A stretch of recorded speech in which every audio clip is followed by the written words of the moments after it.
You know, I stay in the middle, but I am a conservative person. And I have heard from family members that if I'm not voting for Kamala Harris specifically, then I should be.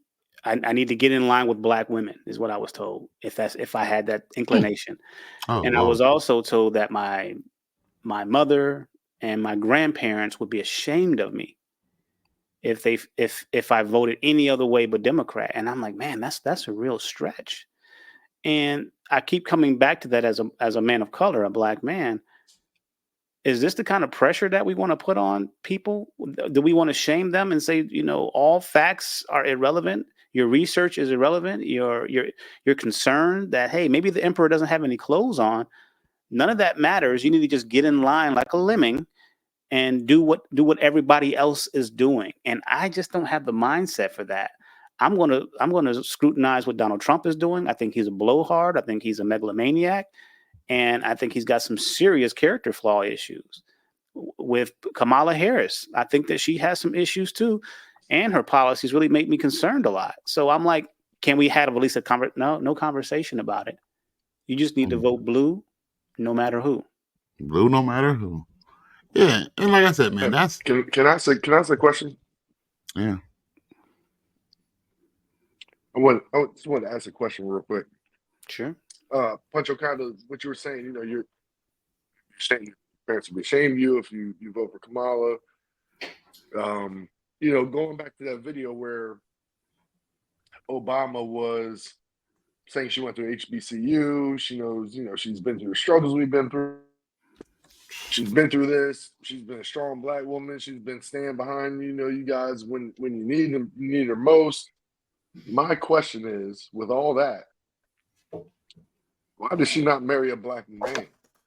Oh, Jimmy, now you trying to get us canceled over here. What do you mean by that? I don't think that. No, Us right. as No, black men have to come over. right. Us as Let's black go. men have to come. We're not good enough for her to choose. Right. Oh, Come okay. on, Punch. Now think about Okay. it. If you marry We're a not white good. We're woman, not good enough. right? If you marry a white woman, what your grandparents and your mom gonna say then, right? It's a problem then. But for her, I mean, because she's black. If she's No, it's black, because, and I'll be honest here, DK. It's because she's a black woman. If a black no. man were to run for president and he had a white wife, good Mhm. luck, brother. We already know you're a Republican. Good luck. But if a black woman does it, black woman, and this is me being a little bit frustrated with some things, but if a black woman marries out of her race, she's doing good. She leveled up. She found somebody outside of her race. So for them, that's all good. But we rules for thee, but not for me. Yeah. Yeah. So I Yeah. think there is a difference. So Jimmy, I think you're right. If she were really a black person and she loved the black experience, why is she married to a Jewish man, divorced Jewish man? I don't care. But the thing that makes me concerned is this is what President Obama is saying makes her relevant to us. This is what she used to say made her relevant to black people. Exactly. And that's the only reason why. So I'm supposed to turn my brain off and not look at this stuff, but I'm going to research. And again, when I found out she's making collard greens in bathtubs and adding red hot sauce to it, I know she ain't black. Ain't no black person doing that. Nobody's black mom taught them to do that. At most, you might put it in a washing machine. I've heard of that. But so we look at all this stuff and in these gaps that she's making with the black experience, and that's fine. But don't say that you're black, but you don't understand black culture. Who puts Megan Thee Stallion on a campaign, fundraiser? To me, that's embarrassing and it's insulting. To me, as Talk an about it. upstanding person, and most.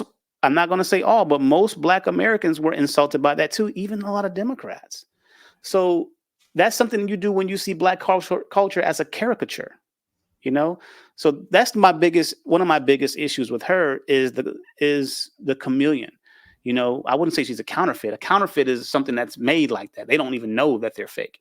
But a chameleon knows that they're blending in with everything else. So I think that she's a chameleon, and I think that she knows that she's a chameleon. And And she don't care. I think that she cares if it gets her votes because she started running initially as an Indian American when she was in California. But as soon as she realized black women were the backbone of the Democratic Party, oh, let me be black because I went to a black sorority. Yeah, and like I said, my issue with her starts even from when she was running for president. You know what I mean? The first time, right? And she doesn't get. Well, she's the first one to drop out, right? First one to drop out, almost doesn't get any. Doesn't win any states. You know what I mean?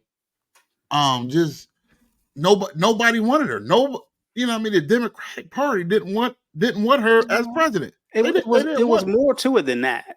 It was how? not only did they not. She didn't get the votes. She struggled with that, but her biggest issue was, and she had the same problem as vice president. Most of her staff quit, so she kind of lost her legs because her staff complained, and a lot of them quit during her presidential bid, and she's had 90% turnover in her vice presidential team. That's pretty. I think she has a hard time dealing with people, and I think that's the bigger issue. Yeah, well, then we'll go back to what I said from the beginning. Here's the sad thing, though. Mm-hmm. Prior to her being considered for the presidency, was anybody actually really talking about her race, her being black, considered black, Indian? Like, was it an actual topic of conversation? It became a topic by default because she made it a topic. She made it a topic. Well, no, she didn't. No, she didn't. It was President Biden that said specifically that he will have his vice presidential candidate will be a black woman, not a competent person. He just said it will be a black woman. Yeah, I'm not saying her as vice president, but as running for president, she did make it a big deal that she was black. To me, I felt like she made it a big deal that she was black. It didn't become an issue. It didn't become an issue until she was pushed or. Yeah, I agree with that. Yeah. She was pushed by the Democratic Party to be the nominee, and then Donald Trump raised the question of whether she was black or Indian. Actually, Donald Trump didn't raise the question. I watched the entire interview he did with the National Association of Black Journalists.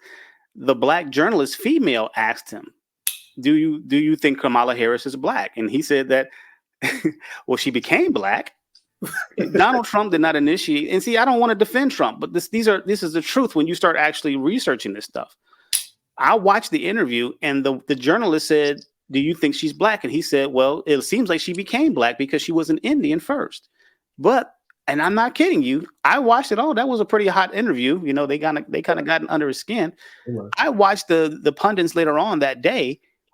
Donald Trump said that she's not black, and he started this conversation. I'm like, well, hold on, I didn't see that.